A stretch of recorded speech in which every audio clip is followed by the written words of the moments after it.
quand Disney a racheté la Fox, ben, il y a d'autres studios qui ont suivi, des petits studios comme un studio d'animation, Blue Sky Animation, qui ont connu une grande franchise de films d'animation. Et là, maintenant, Disney, pour gonfler leur plateforme Disney+, ils ont décidé de sortir une suite spin-off à cette série-là. Est-ce que ça valait vraiment la peine?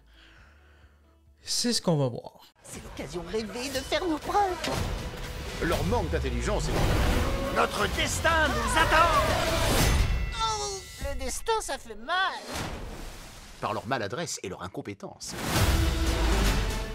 Salut tout le monde, j'espère que vous allez bien. Et oui, aujourd'hui, une toute nouvelle vidéo, une critique d'un film. Ça faisait quand même un bout de temps parce que les cinémas au Québec sont toujours fermés. Heureusement, ça rouvre le 7 février. Bref, aujourd'hui, on va parler de L'Air de glace, les aventures de Buck, je pense, Buck Wild, le titre en français. Donc, c'est sorti le 28 janvier directement sur Disney+. Je me suis renseigné un peu, puis je pense qu'au départ, ça devait être une série, puis je trouve que ça paraît peut-être un petit peu, ce que je veux dire par là, dans le style d'animation, le style low budget, qu'on surfe juste sur le succès d'une franchise qu'on vient de racheter. Ben oui, hein, un peu comme Star Wars quand ils ont racheté Lucasfilm, mais oui, c'est le même principe, juste pour se faire un petit peu plus de pognon, gonfler Disney+, ils ont décidé de faire une suite à cette série-là de L'Air de glace. C'était-tu nécessaire? Vraiment pas du tout. Donc le film suit vraiment les 5 précédents films qu'on a connus via les studios de la Fox et Blue Sky Animation. Et c'est comme une espèce de spin-off parce que nos personnages préférés, notre trio, Manny le mammouth, Sid et Diego, ce ne sont pas les personnages principaux de cette histoire-là. Non, les personnages principaux, c'est même pas Buck, en fait. C'est le nom de Buck qui est comme dans le sous-titre du film. Mais c'est même pas lui le véritable personnage principal de cette histoire-là, même s'il y a une place très importante. Les personnages principaux sont Eddie et Crash, donc les deux opossums, frères de la copine de Manny, Ellie je pense son nom. Donc c'est vraiment eux les héros de ce film-là, les personnages principaux. On les suit tout le long du film et c'est eux qui ont vraiment une évolution avec le dénouement du film. On suit leurs aventures, leur périple, leur histoire. Puis tout au long du film, ils vont évoluer. Du moins, ils vont apprendre quelque chose, une morale, puis ils vont évoluer dans le film. L'histoire, en gros, c'est vraiment que ces deux personnages-là, Eddie et Crash, veulent vivre leur indépendance. Donc, ils quittent le clan, ils quittent Ellie, et ils s'en vont. Et ils se retrouvent un peu par hasard, par maladresse, comme d'habitude, dans le pays des dinosaures souterrains. Donc, ils sont sauvés in extremis par Buck. Ils vont vouloir suivre Buck. Mais là, les terres des dinosaures est menacée par un autre dinosaure super intelligent, Orson. Grosso modo, c'est ça l'histoire du film. Qu'est-ce qui va pas dans ce film-là? C'est que la continuité est vraiment pas là. Y a des personnages qui sont absents des derniers films. Et où la copine de Diego? Kira, je pense qu'elle s'appelle, qui est arrivée dans le 4e film.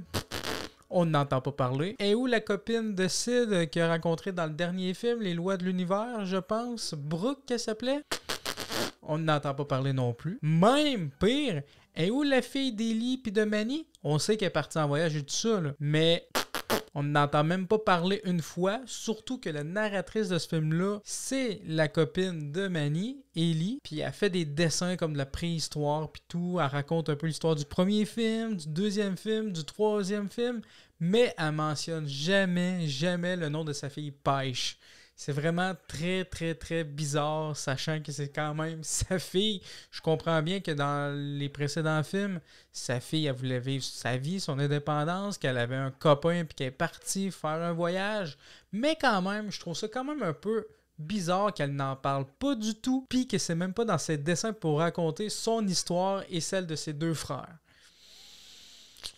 Voilà, ouais, c'est très, très étrange. Le film ne fait pas vraiment rire. Il fait peut-être un peu sourire, mais tu sais, ce genre de sourire-là, le sourire un peu... C'est censé être drôle, fait que je vais sourire. C'est vraiment ça. Pour les enfants, c'est peut-être un bon film. Ça reste peut-être un film qu'on prend plaisir à regarder malgré tout. Mais c'est loin d'être un chef-d'œuvre, c'est loin d'être un incontournable dans la saga. Déjà que le précédent film n'était pas tellement bon. D'ailleurs, Scrat, figure emblématique de la saga, de la franchise, il est même pas présent. C'est sûr qu'avec le dernier film, c'était peut-être difficile de le mettre, mais quand même, il est pas du tout présent. Puis comme je l'ai dit, il y a plusieurs personnages qui sont pas là. Pire encore pour ceux qui l'écoutent en VO. Moi, c'est sûr, j'ai toujours écouté ça en VF, mais les voice acteurs ont complètement changé. Il n'y a aucun voice acteur original qui est revenu, sauf pour celui qui faisait Buck, qui est l'acteur Simon Pegg. Donc vraiment, c'est vraiment très bizarre ce qui s'est passé avec ce film-là. Personne ne l'attendait vraiment. C'est une suite spin-off vraiment inutile. Il y a quelques petits moments que, comme j'ai dit, fait sourire, mais pas plus que ça. La morale de l'histoire, on l'avait déjà un peu vécu parce que c'est encore une histoire de famille puis d'indépendance aussi. On l'avait déjà vécu un peu avec Ellie. Puis là, on l'a revu un peu avec Eddie et Crash dans ce film-là. C'est le même genre d'évolution. Quand même quelques bons points. Là, le personnage de Buck est toujours aussi bon. Le nouveau personnage qui est avec Buck, la moufette Z, qu'elle s'appelle, je crois, est vraiment cool aussi, vraiment badass. Puis ils ont vraiment une bonne relation, les deux, ensemble. Buck et Z, leur relation est vraiment superbe. C'est vraiment bien fait, je trouve. Mais à part de ça, le film n'a pas grand-chose de nouveau. Puis il n'y a pas grand-chose à se mettre sous la dent. Il n'y a pas de... L'animation est vraiment pas marquante, il n'y a aucun visuel de vraiment intéressant ou de marquant. Et le méchant Orson est vraiment totalement oubliable. Voilà, c'est tout pour ma petite critique. J'espère que ma vidéo vous aura plu. N'hésitez pas à me dire en commentaire, vous, qu'est-ce que vous avez pensé de ce film-là. Je veux tout savoir. Si vous avez aimé la vidéo, n'hésitez pas à laisser un petit pouce bleu. Ça fait toujours plaisir. À partager la vidéo et surtout à vous abonner pour voir les prochaines vidéos. Sur ce, on se dit à la prochaine. Continuez de regarder des films, des séries. Ciao!